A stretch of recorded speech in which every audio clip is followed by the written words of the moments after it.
আসসালামু আলাইকুম রহমতুল্লাহি বরকাতুহু। আমরা প্রায় সময় রাতের বেলা স্বপ্ন দেখি। কোন স্বপ্ন সুন্দর, আমাদেরকে সুখ দেয়, আমাদেরকে প্রফুল্ল করে।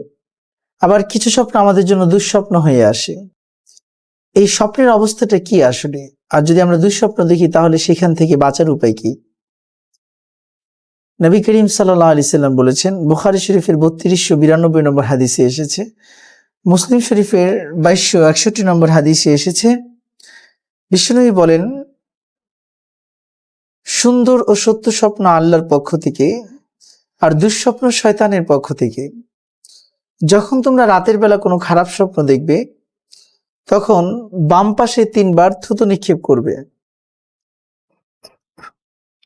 বাম পাশে 3 বার আমরা থুতু নিক্ষেপ করব এবং তার অকল্যাণ হতে আল্লাহর কাছে আশ্রয় চাইব। অর্থাৎ আমরা পড়ব আউযু বিল্লাহি মিনাশ শাইতানির রাজিম, আউযু বিল্লাহি মিনাশ শাইতানির রাজিম, আউযু বিল্লাহি মিনাশ শাইতানির রাজিম।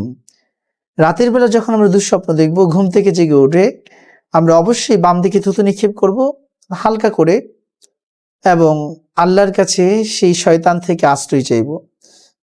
বিশ্বনবী মুহাম্মদ রাসূলুল্লাহ সাল্লাল্লাহু আলাইহি ওয়াসাল্লাম বলেন, যে ব্যক্তি আমলটি করবে দুঃস্বপ্ন তার কোনো ক্ষতি করতে পারবে না। আর যখন স্বপ্নটি ভালো হবে, সেটা কিন্তু আল্লাহর পক্ষ থেকে মুমিনের জন্য সুসংবাদ। নবী করিম সাল্লাল্লাহু আলাইহি ওয়াসাল্লাম বলেন, মুমিনের স্বপ্ন ওহীর 30 ভাগের 1 ভাগ। আল্লাহু আকবার।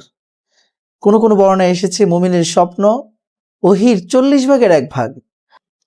যদিও স্বপ্ন দলিল নয়, কিন্তু স্বপ্ন মুমিনকে তার জীবন চলার পথে অনেক কাজে সিদ্ধান্ত গ্রহণে সহযোগিতা করে। আল্লাহ পাক আমাদের সকলকে দুঃস্বপ্ন থেকে হেফাজত করুন।